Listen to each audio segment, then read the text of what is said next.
Let's start with Jean Meserve. She is there at Greensville. Anything to report, Jean? Well, Larry, if they're on schedule, this execution is underway, and we should hear within minutes the official announcement that John Muhammad is dead. Shortly before 9 o'clock, officials plan to march him from his cell, shackled, into the death chamber. He was going to be strapped down to a gurney there, and he was going to be wearing a loose shirt so they could attach an EKG to his chest and they could put IVs in his arms. Then he was going to be allowed to say some last words. Whether he'll do that, and we don't know. What he'll say, we don't know. And then after about 15 or 20 seconds, the warden was going to turn to the director of the prison, who would be on the phone with the governor's office. They would say, is there any reason that we should not go ahead? Presumably, they would be told there was none. The chemicals would begin. John Muhammad would be free to talk as long as he could, but those chemicals are expected to kick in quickly. There will be 3. The first will render him unconscious. The second will stop his breathing, and the third will stop his heart. The estimate is this will take 5 to 10 minutes. Then a spokesman for the Virginia Corrections Department will come out here to the cameras and make the official announcement to all of us that John Muhammad is indeed dead. Back to you, Larry. Thanks, Jean, and you're right there on the scene.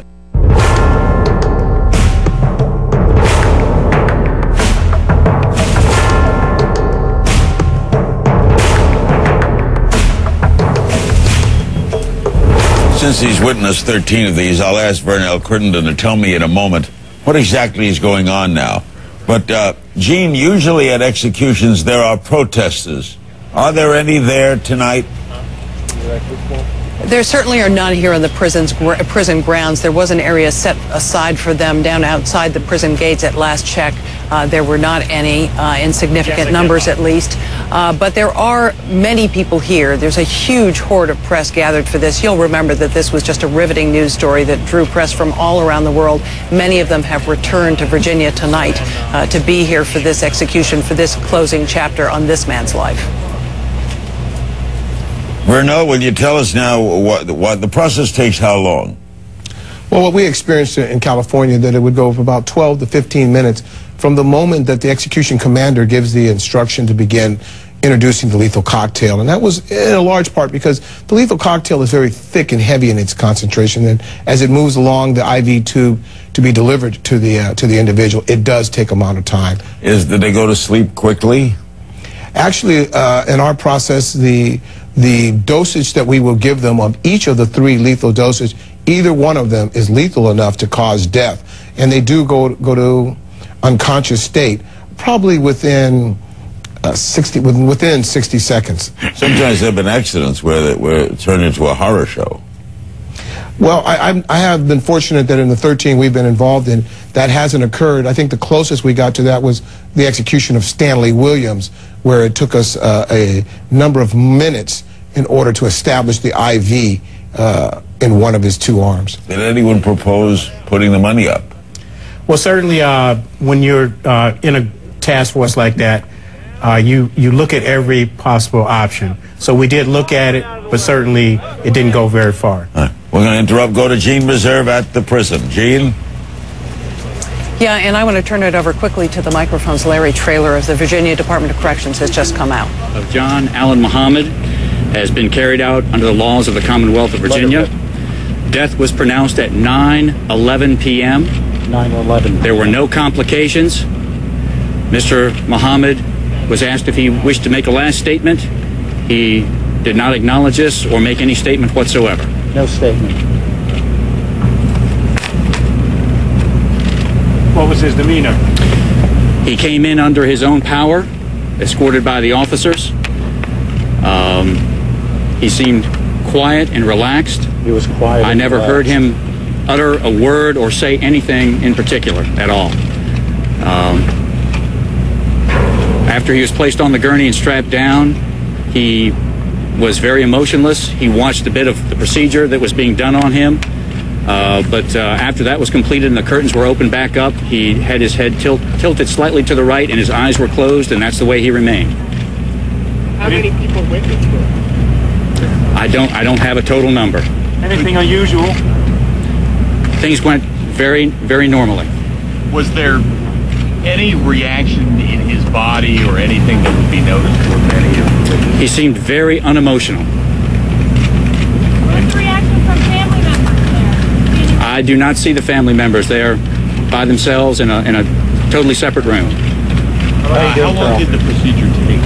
Okay, great. I would say that chemicals started, according to the clock on the wall in the chamber, at 9:06 p.m. And what was he pronounced when he pronounced? 9/11 was the pronouncement, and that is done by a physician behind the curtain with the Department of Corrections. Can you describe his demeanor and again what he might have said or anything? You said he didn't say anything? He did not say anything. I did not hear him utter a word the entire time that when he entered the chamber. Was there a call made to the governor's office to make sure that We were on the line. We had an open line to the state capitol, yes. And before the drugs were administered, the director of the department did ask that office if there was any reason not to proceed, and they said to proceed. And then we informed the warden to go ahead and start, and we did, about 9:06. You said he closed his eyes. I'm sorry, what was that?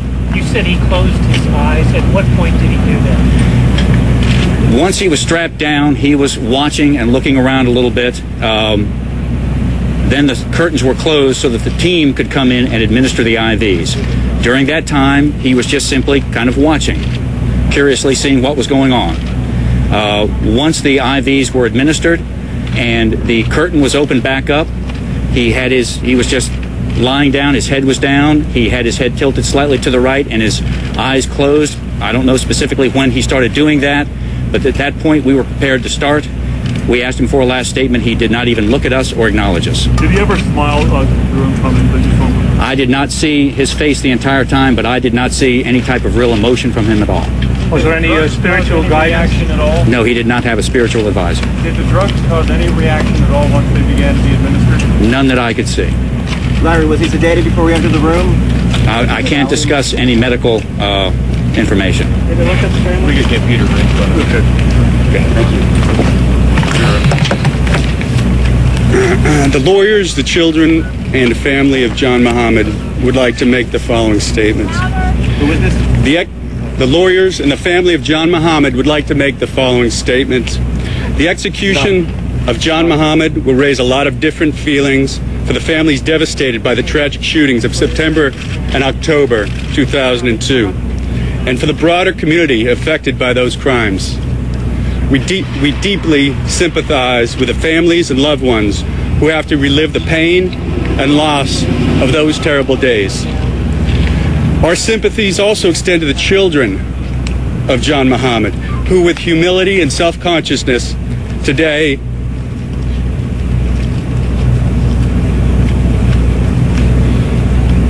lost a father and a member of their family. To all those families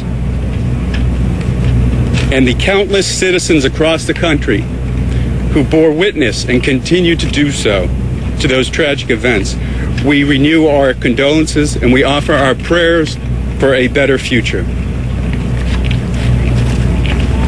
Thank you. Sir, your name?